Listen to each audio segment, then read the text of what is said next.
All right. I'd like to open us up in prayer before we begin. If you'll bow your heads. Father, I thank you so much for bringing us all together today to celebrate and just cheer on these juniors with their hard work that they've done this semester.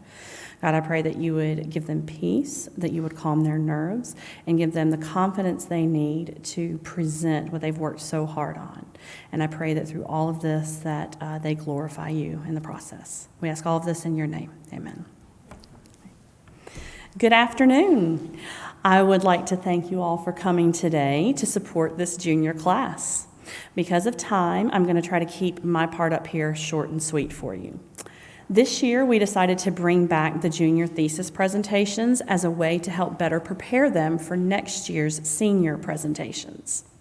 So this year, they had to pick topics within the parameters of their current humanities themes of knowledge and community. Our topics this year range all across the board, from mental health to politics and media, virtues, and we even have one about duck hunting. I am so proud not only of how hard they've worked this semester on this project, but with how well they have written these and improved their speaking skills. Today, you will be hearing from Jake, John, Drew, and Camille. This year, Jake has demonstrated his fortitude and has come a long way in his speaking as he brings to light the harrowing state of our nation's political divide. John is a pillar of calmness in our class, and his speech on the effects of COVID-19 should be eye-opening to small business owners. Drew is always pensive in his thoughts, and his speech demonstrates the need for pensiveness in our media. And Camille's ongoing truthfulness will be revealed to us through her speech on the flaws that are found in our judicial system. So without further ado, I'd like to introduce our first speaker. We have Jake Oldshoe, and his thesis is titled, "A House Divided: How Politics Have Divided Communities Within America."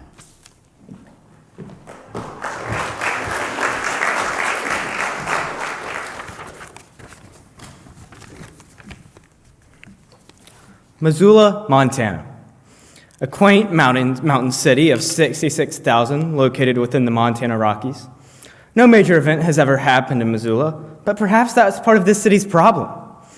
With brutal conflicts raging in the Middle East, many citizens from countries such as Iraq and Syria have fled the region in search of a better life in the United States. As these refugees have searched for new homes, many in Missoula have advocated for accepting refugees and settling them into the area. However, just as many other people have fought against this proposal. Opponents of moving the refugees to Missoula say that such a drastic and sudden change could bring big consequences or even terrorists to the community. This has brought conflict and division to the usually quiet town. As more issues and problems affect small communities such as this one, it is clear to see there is a problem of divisiveness within the communities of America. Political division is nothing new within the United States. Ever since the country gained independence from Britain, Americans have been divided over one issue or another. This has led to the formation of parties that puts one group's interest over another. In George Washington's farewell address, he emphasized the dangers of the formation of political parties and the lack of unity within our nation, understanding that such things could rip us apart. Washington's foresight couldn't have been more spot on. Not 70 years later, the United States divided into political parties, and the nation became more divided than ever over the issue of slavery. Eventually, tensions about this issue led to the American Civil War, a 4-year-long conflict that left hundreds of thousands dead on both sides. While many would have thought that such a horrible and deadly conflict would discourage Americans from ever becoming so disunited again, it recently seems that many people have forgotten that lesson. For example, look at social media, the news, and even our own politicians and the messages that they preach. These people and platforms have promoted ideals that have divided us far more than ones that would bring us together. Though America has had political division since its founding, I believe that recent politics and issues within our society have been dividing communities at a far greater rate than they have been uniting us. By looking at our past and present political situations, I hope to warn you of the problems our nation could face if we don't find a way to put aside our differences and come together as a nation. Ever since the end of the Cold War in 1991, America has struggled with finding something to unite us. Since 1941, America always had a rival to compete against, from the Nazis to the communists, a graver threat to face than ourselves. However, with the fall of the Soviet Union, the United States now stands virtually unopposed. And with no common foe to hold us together, Americans have started to fight each other. Some might argue that 9/11 and the war on terror brought us together, which I will say did seem to unify Americans for a little while. Yet, when Osama bin Laden was killed, the unity brought by fighting terror seemed to subside. With a common enemy out of the picture, whether it being communists, Nazis, or terrorists, Americans have struggled to find causes and issues that can unite people across the aisle. As a result of this lost common ground, issues that divide Americans have gained traction within society. In Wendell Berry's essay, Sex, Freedom, and Community, he says that public life has become the politicians' and the media's private reserve. Berry couldn't have been farther from the truth. As social media and the internet become more integrated within society, so do the ideas that are shown and posted there. Here, people only see the content that they want to see, further isolating them from seeing the perspective of the other side and reinforcing their belief that they could be right. We have even started to see social media's effects in areas like politics as well. With the election of people such as Marjorie Taylor Greene to the House of Representatives, Ms. Greene is a major conspiracy theorist who promotes division within our country on every level. Had it not been for such polarization and division within our country, it is likely she wouldn't have been elected. The election of Ms. Greene should serve as a wake-up call to what our country may become if we continue to let things like social media influence and divide us. After all, no help should be expected from politicians, as they are the ones who have caused much of the division in the first place. So just since 2016, politicians from both sides have seemingly flat out said they won't work with the other side. For example, in 2018, Hillary Clinton said, "You can't be civil with a party who wants to destroy everything you stand for," in a reference to the Republican Party. And in 2020, Trump posted a video on his Twitter that claimed, "The only good Democrat is a dead Democrat." These are just a few of the examples of the increased amounts of bickering that has been going on between the two parties recently. And with that bickering comes division. As Americans see their politicians refuse to cooperate, this trickles down into their own communities as well. We argue and refuse to work with people of differing political beliefs, just as they've seen their own politicians do. Now, many of you may say, this is what makes America great. Bickering and arguing about political issues till you're blue in the face. Now, to that I say, you're correct. However, the dilemma we are facing is that we have argued and become so divided on politics that we simply don't discuss them anymore. A study from the Pew Research Center shows that nearly 45% of all Americans have stopped talking about politics with someone. This seems to me to be a bigger problem than getting into an argument with someone about politics. Willingness to converse with someone about politics shows you're at least willing to listen to someone else's viewpoint. By simply refusing to talk about politics, you show we aren't willing to discuss and work through the problems our nation faces. The problem plaguing communities in America isn't our willingness to argue politics, but rather our unwillingness to talk about it.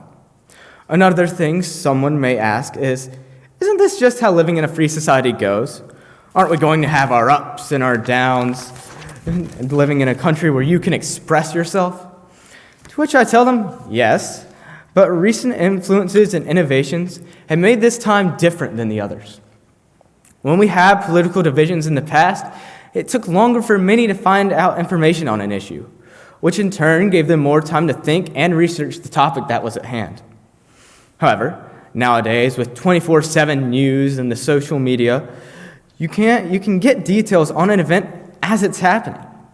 This isn't a bad thing, but for many, it does take away the factor of having to research much and think about the issue before speaking on it.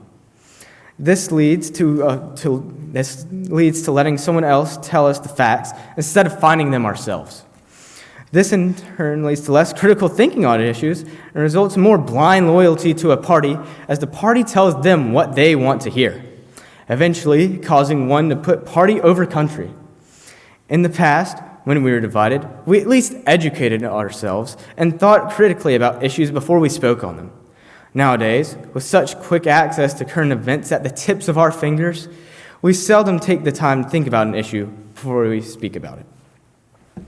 Even in the Bible, there were warnings against political division. Mark 3:25, it says, "And if a house is divided against itself, that house will not be able to stand." Then in Matthew 12:25, we are told by Jesus, "Every kingdom divided against itself will be ruined, and every household divided against itself will not stand." And lastly, in Luke 11:17, we are told, "Every kingdom divided against itself is laid waste, and a house divided falls." Though we may look at these passages and simply think of them as parts of a Bible story, I think we can look at them as a warning to what we could become. With social media, around-the-clock news, and our very own politicians preaching divisive messages to us nearly every day, we have started to ignore the warning signs and signs of caution that such divisions could ultimately lead to worse things for our nation. If we continue to ignore these warning signs, we will send our nation into a spiral that no one from either side of the political spectrum could fix. If we want to save our nation from a disunited future, we have to find some way to look past or at least discuss our differences. If we just choose to ignore what the other side is saying, we only contribute to the growing divide our nation faces. For all of our sakes, we need to look past our political beliefs, listen to more ideas, and think about things before we speak on them. We need to stop looking at each other as either Republicans or Democrats, but rather as Americans. For far too long, this has been the root of many problems within American society. People immediately hear that someone is a liberal or a conservative, and the first thing they do is shut off their minds to what that person might have to say. This is what I believe will ultimately be the downfall of America. If, for example, a community is faced with the issue of immigration to their small town, the only way to work it out is to discuss it and find a common solution. If we want to save both our community and our nation, opposing politics is a topic we're going to have to look past, and cooperation is a skill that we are going to need to build up within our society.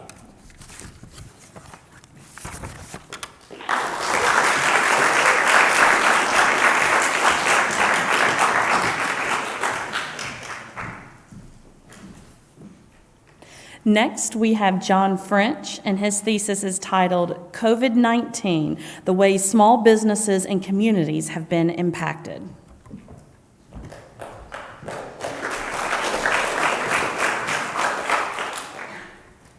Go ahead and think back to just over a year ago. The COVID-19 virus was discovered in February of 2020, and the U.S. has been dealing with it ever since. It seemed like at first no one was fazed by this new, highly contagious virus, and some of us were even making fun of it. Well, it wasn't a joke once it came into our country and eventually our state.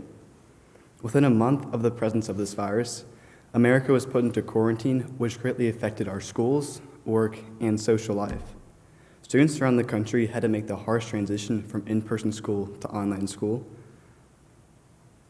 Many of us were out of a job for a few months, and we could hardly even get to see our friends until summer came around. Now, this is a pretty big deal, and some people might even say that their lives have been forever changed by it. But this is nothing compared to the changes that the small business community went through and are still going through over a year later.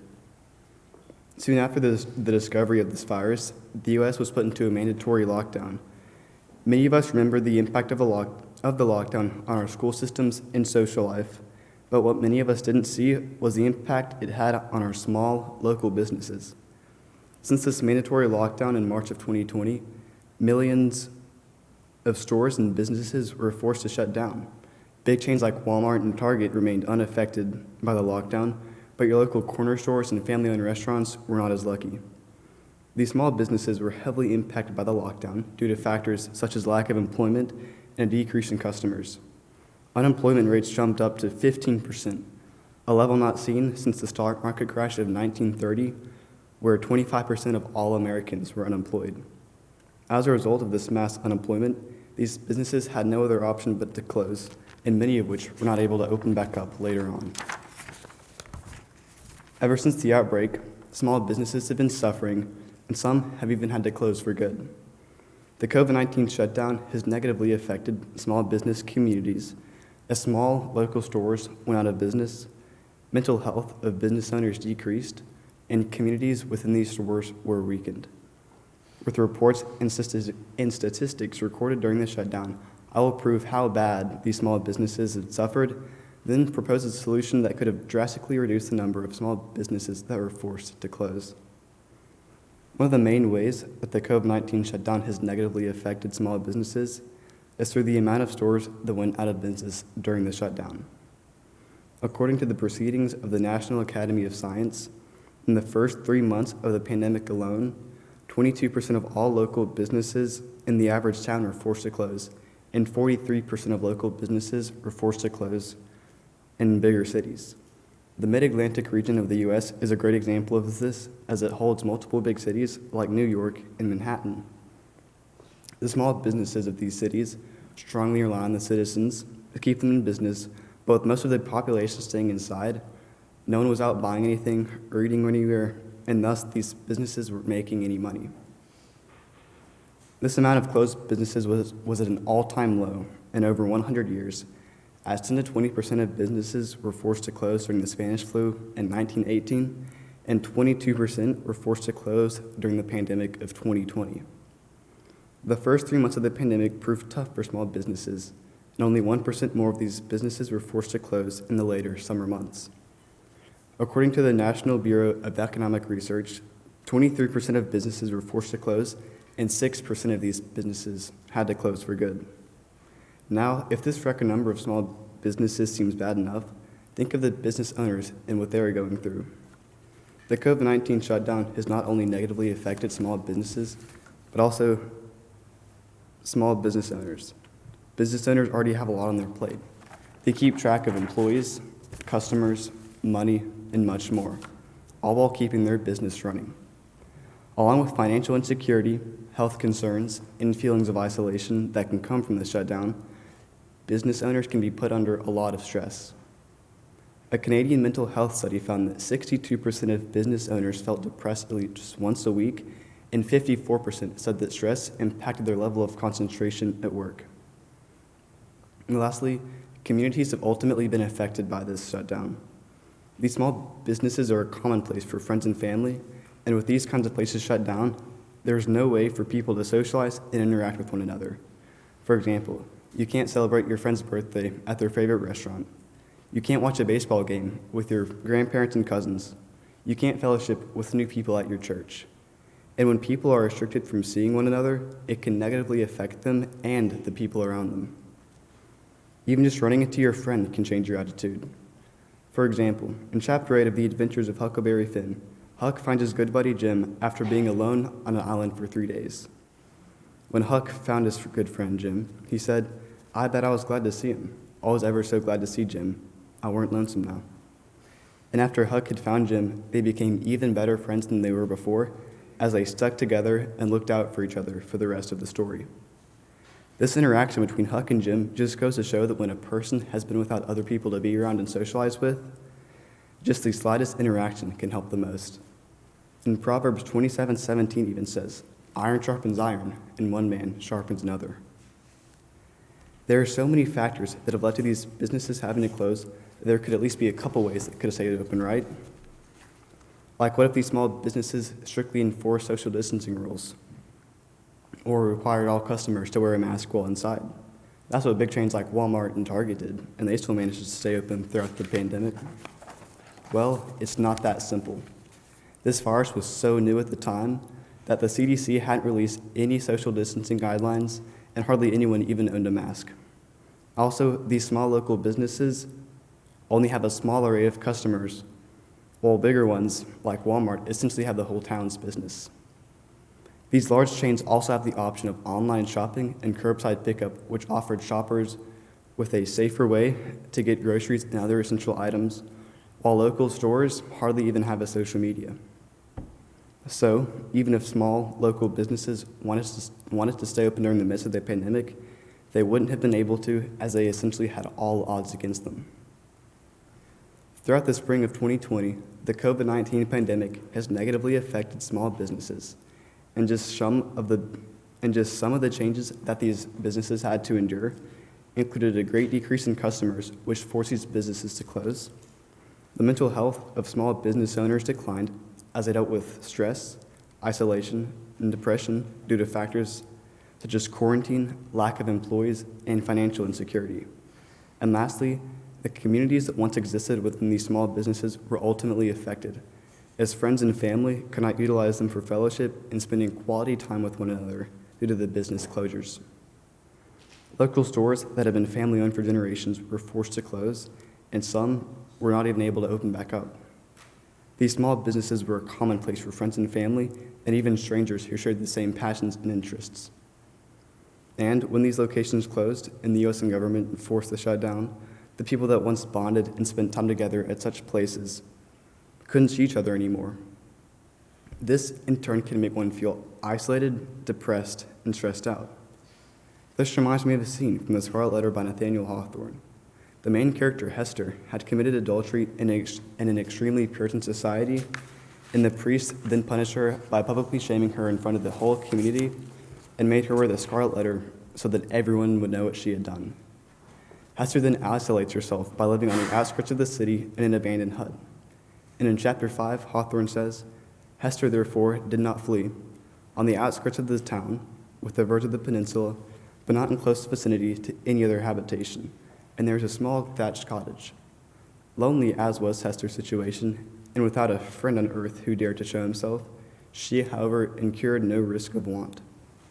So, just as Hester felt separated and isolated from her community, one can feel isolated from his or her friends or community, like many were during the pandemic.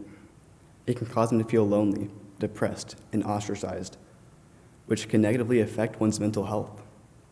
The main cause of these businesses closing was due to the lack of customers. Without these customers coming in and supporting these small businesses, the businesses could not pay tax, rent, or employees, and thus they were forced to close. However, if they were given some financial grace, like an extension on bills or a stimulus specifically for this cause, a much lower number of these stores would have been forced to close. Then, friends and family could still enjoy the places that they once hung out at and spent time together, and thus, the communities within these businesses would remain strong. Thank you. Propaganda used by the United States to influence young men's thoughts during World War I. Propaganda is defined as information, especially of a biased nature, used to promote a particular cause or point of view. Today, I will be talking about the media and the bias that is evident inside of it, often shown through propaganda. Media bias. It's not a new thing that the United States has had to deal with, as it has been affecting this great country since before World War I, when newspapers would print off propaganda in order to use it to get the United States men to help, quote, Uncle Sam stamp out the Kaiser. Throughout our history, we've been shaped by the information that the biased media throws at us, whether that be propaganda that has caused the United States to join wars, or even elect the men that lead our nation. Although the media is a good thing, as it gives us information that we might never have heard of if the media did not exist, we need to learn that the media does have a bias that affects the way they present facts, and we must try and not fall prey to the bias presented by the different outlets. I believe that the media is biased and that it can hurt the country that we are a part of since, in Wendell Berry's Sex, Economy, Freedom, and Education, the author talks about how, for a community to successfully thrive, they need to share common ideas and beliefs. First, I will talk about how the media is an issue that we have to deal with. Second, is that we have all been affected by a different biased media outlet, whether you know it or not. And finally, I will address how we are all shaped by the media's biasness. The media is a very prominent part of our everyday lives, with things like news stations, the radio, social media posts, and different websites. Because of the media's easy accessibility to a large number of people, it is widespread and dominates the majority of the world. Although the media overall helps us with relaying information, the bias that comes with the media does not help us. It instead harms us with its different and diverse thoughts on different subjects, since the media mainly gets more viewers because the information they show angers people. And whenever people are angry about a certain topic, the media that shows what they support gets more attention. But it's not just the big stations like Fox News and CNN. Media bias affects even smaller stations. For example, in 2000, there was a race for Senate in Minnesota. It was Republican Rod Graham's against Democrat Mark Dayton.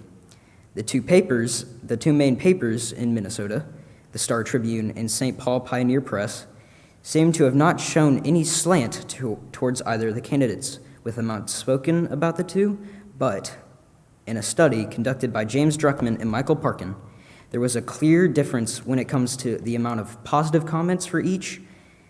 Druckmann and Parkin compared what both papers said about the candidates, with the Star Tribune only having 14% of their articles about Graham's being positive, compared to the Pioneer Press, who had 26% of their articles being positive towards Graham's. Dayton. Dayton would end up winning with 48.8% of the votes compared to Graham's 43.3%. Even though neither of the sources gave out false information, there were overall more positive articles towards Dayton than Graham's, which caused the readers to be skewed, and they decided to vote instead for Dayton. Second, we have all been affected by the media in some way or another. For example, Ad Fontes Media is a website that ranks many different news and media sources on how reliable they are and how biased they are. The political bias is measured on a scale of -42 to 42, with more right-wing media sources being in the positive numbers and more left-wing being in the negative numbers.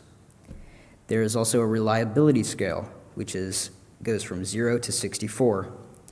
Using this interactive diagram, you can calculate how biased and accurate a news station is. For example, CNN is a -9.5 on the bias scale and a 43.73 out of 64 on the reliability scale. Fox News, another example, is a 30.14 out of 64 on the reliability scale and 16.8 on the bias scale. Almost every single news station on the diagram has in some way bias, whether that be a small amount, like the Washington Post, with a 0.67 bias on the diagram, or Wonkette with a -41.50 on the bias scale.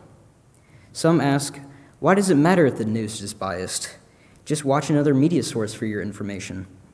But the problem is that no matter which side you lean towards, if you look at any sources, you will find biased information of the events, whether it is more conservative or liberal. Because people are skewed by how the media presents facts, it becomes easier for people to be susceptible to the ideas that the media will tell them are true.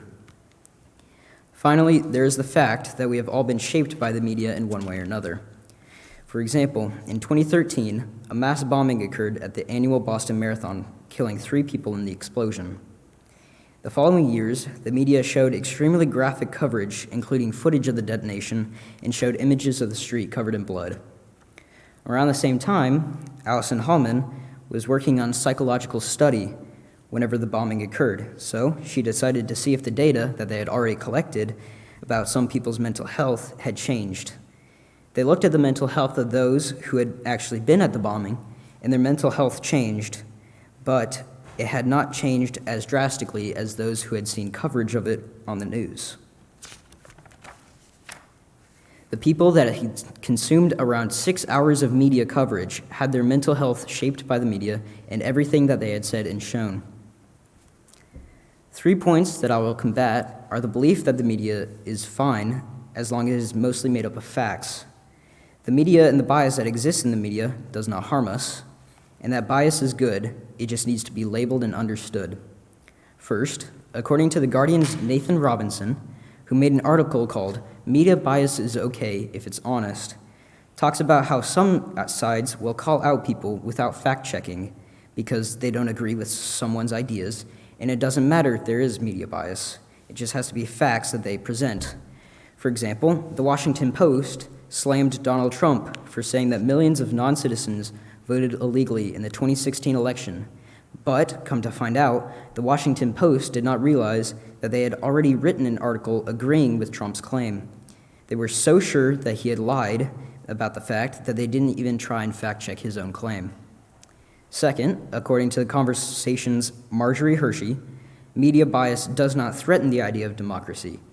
It instead benefits our democracy. Hershey raises the point that the news is primarily made up of different perspectives between different news stations on the same topics. But this is not true. There are obvious instances where some news stations will purposely decide not to talk about some topics that go against their own ideas. Finally, there's the point that many biased media sources will use fake facts that an analyst has collected about a certain topic. They don't normally add the analyst's name because so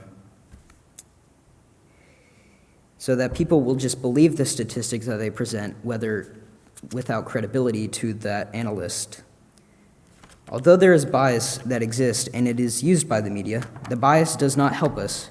It is more often shown to divide us because people have such radically different ideas and beliefs about different topics. In conclusion, the media is biased, and it utilizes things such as propaganda and made-up statistics to enforce their own private agendas. But it's not just media outlets from one side of the political spectrum, as sources on both sides are biased in one way or another, whether that be political ideas or even just affecting the way we think about different occurrences that have happened in the past. Not only this, but in the Sermon on the Mount, we see Jesus says, "Beware of false prophets who come to you in sheep's clothing, but inwardly are ravenous wolves." The media sources will at times feed us information meant to anger us, since it is what helps them gain viewership. They dress themselves in sheep's clothing, acting like they are just here to tell us the facts about what's going on in the world, but they actually mean to anger us against a person or an opposite belief, since that is how they gain viewership whenever their viewers become angry.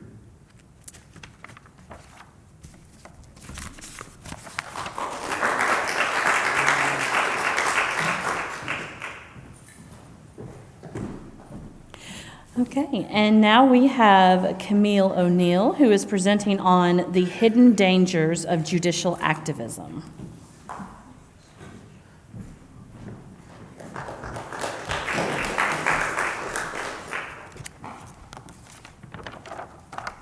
In August 2011, the Department of Health and Human Services, HHS, issued a federal mandate as a part of the Affordable Care Act.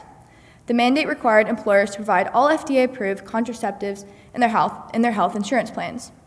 Despite the obvious religious liberty issues with the contraceptive mandate, HHS included only a narrow religious exemption, one that did not include religious nonprofits like the Little Sisters of the Poor, a Catholic order of nuns that runs home for the elderly poor across the country. The Little Sisters' Catholic beliefs about life meant that complying with this mandate was impossible. The Little Sisters initially tried to communicate their concerns with the federal government. In good faith, they believed that the government would grant them an exemption. After all, HHS already exempted thousands of other secular employers whose plans were godfathered in under the new rule. Instead, HHS doubled down and continued to refuse to exempt them and threatened them with fines of tens of millions of dollars if they did not comply with their new mandate. The Little Sisters case was later brought to the Supreme Court and eventually won, but they did not win without a fight. The court felt that based on their own opinion, this group of nuns was being exclusive, despite their religious beliefs. They tried to rule against the Little Sisters, but proved unsuccessful. This court case is a prime example of judicial activism. negatively used in a court due to a judge's personal beliefs. The judge believed that the nuns were being intolerant and tried to rule against them, even though there was no law saying that what they were doing was wrong. On February 24, 1803, the Supreme Court, led by Chief Justice John Marshall, decided that the court, William Marbury versus James Madison, Secretary of State, legalizing the principle of judicial review, which is defined as the ability of the Supreme Court to limit congressional power by declaring legislation unconstitutional. History.com describes the ruling of the Supreme Court by saying that the president, Thomas Jefferson, was wrong to prevent William Marbury from taking office as Justice of the Peace for Washington County in the District of Columbia, solely based upon his personal beliefs towards Marbury. However, it was also ruled that the court had no jurisdiction in the case and could not force Jefferson and Secretary of State Madison to seat Marbury. While John Marshall wrote the decision, he argued that the judiciary's first responsibility is always to uphold the Constitution. If two laws then conflict, the court has responsibility for deciding which law applies, hence the ideology of judicial review. Judicial review was a positive and crucial result of the Marbury v. Madison case. It continues to provide security to our checks and balances by allowing the Supreme Court to take an active role in ensuring that the other branches of government abide by the Constitution. Since the case decision in 1803, the United States has progressed, but with that progression has come the subtle straying away from fundamental values and ideas. The once honest judicial review now has two realms: judicial restraint and judicial activism. Now judicial review has currently shifted to the unconstitutional principle of judicial activism, which is defined as the assertion, or more commonly, the unjustified assertion, of the power of judicial review to set aside government act. Through judicial activism, judges can use their own personal feelings to strike down laws they feel are unjust. This principle puts the weight of a decision that will affect the whole nation onto the biased shoulders of 9 sinful and imperfect judges, just like us. Their bias not only affects the nation politically, but rather individually, personally, and creeps into communities. It emphasizes individual feelings instead of reason. As soon as those in power start acting on their feelings rather than what is ethically right and what is constitutional, the citizens will begin to follow, thus leading to chaos and the destruction of everything the Founding Fathers once established. Under the realm of judicial review, judicial activism in theory seems beneficial, but it is more destruction than good of any kind. It is unconstitutional, allowing judges' bias to affect the lives of millions and then creeping into every aspect of those lives. Some may argue that what our Founding Fathers set in place for our country is now outdated, thus making judicial activism beneficial and now modernly acceptable. They plead the case that a great amount of sensitive issues must be handled with a certain amount of care that laws simply cannot allow. Laws put forth instruction, but tend to lack empathy that some cases need. Thus, judicial activism is used to allow a judge his or her personal judgment in cases where the law falls short. Based on their own morals, they can choose to strike down laws they feel are unjust. Many feel that because judges are in a position of power, their judgment must be correct and their word is final in law. Whether it's an executive order they feel is unnecessary for the president, a tax issue, or a criminal proceeding, judges have a concrete standpoint in a case's outcome and thus will make the right decision. A judge's oath of upholding justice to the courtroom and the country does not change with judicial activism, which allows them to exercise their personal liberties when making decisions. This shows the instilled trust placed in the justice system and its judgments. The Chicago Tribune says that judicial activism is appropriate when there is a good reason not to trust the judgment or fairness of the majority. It is in that situation when it is most important for judges to intervene. While all these points in favor of judicial activism might seem valid, they do not outweigh the consequences of this ideology. The Founding Fathers, when formulating the foundation for our nation, created it in such a way that it would be timeless. Did not construct ideas that only would pertain to their era, but also for years to come. Thus, judicial activism then and now is unconstitutional. Many court cases, if not all, require some degree of care. However, rulings of those cases must not solely be based upon empathy, but also coincide with laws. Judges were not appointed as senseless creatures to only condemn anyone who steps into the courtroom. As human beings, they possess feelings just as us that will aid them in their decisions. However, those feelings should not have the final say. The law should. Their job is to uphold the law and to seek justice, not to go around and implore their feelings in the government. If a judge chooses to strike down laws based upon their morals or their bias, it can be assumed it was done for personal reasons. Most likely, laws will be overruled when a personal objection to them is involved. When that is the case, the ruling no longer benefits the nation, but only the individual. The outcome of cases then become predictable simply because people already know who's presiding them and their preference. In a perfect society, judicial activism would be perhaps the most humane way to decide rulings, but because of sin in our imperfect society is abused and in turn causes more harm than good.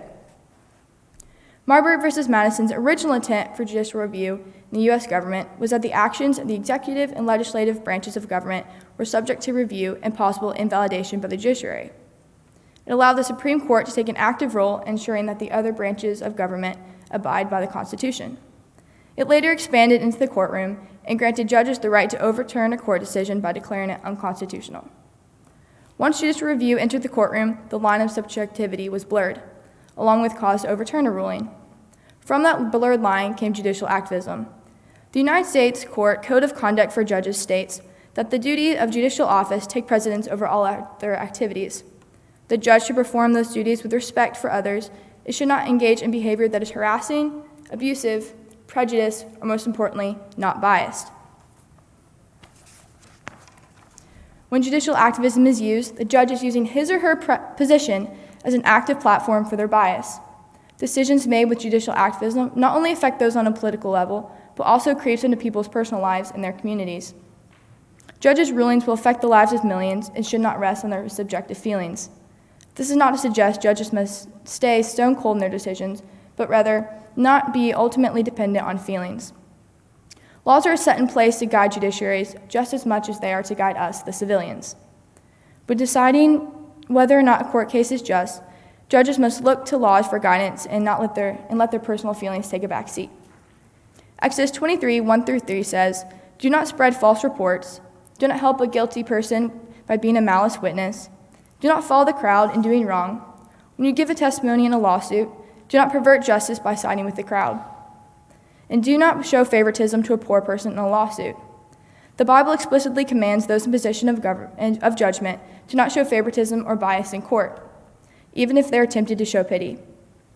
Although it is impractical to expect every judge to never be biased, they should stray away from judicial activism and make a ruling based on what benefits the whole nation and not their personal opinions. Overall, it can be said judicial activism is unconstitutional and harmful to not only our nation, but our communities as well. Wendell Berry says, "Communities have the power to influence behavior. Communities that are influenced by judicial activism will then begin to integrate it within themselves, and then begin to spread farther. In decisions, when feelings start to outweigh reason, everything suddenly turns into chaos because there is nothing concrete. Feelings, bias, opinions, they're ever-changing, flexible. However, laws are set in stone for people to follow. They're not merely an option based on your occupational standing. Activist judges must set aside their personal agendas in order to stay true to what is morally and constitutionally right. The commonly held opinion is that a liberal or a Democrat's views line up with judicial activism, and a conservative or Republican's views line up with judicial restraint. However, it's not about party affiliation or party beliefs, but rather how our nation's court system should be led. It should hold fast to our founding documents and have a want to make beneficial decisions for the United States and not just for a particular group of people. If we continue down the path of emotion-based decision-making, especially in the courtroom, our government will slowly crumble. Judges will then overturn laws that do not personally line up with their views, which will then lead to their opinion being ultimate. Under the realm of judicial review, judicial activism in theory still seems beneficial, but it is more destruction of good of any kind. It is unconstitutional, allowing judges' bias to affect the lives of millions. Thank you.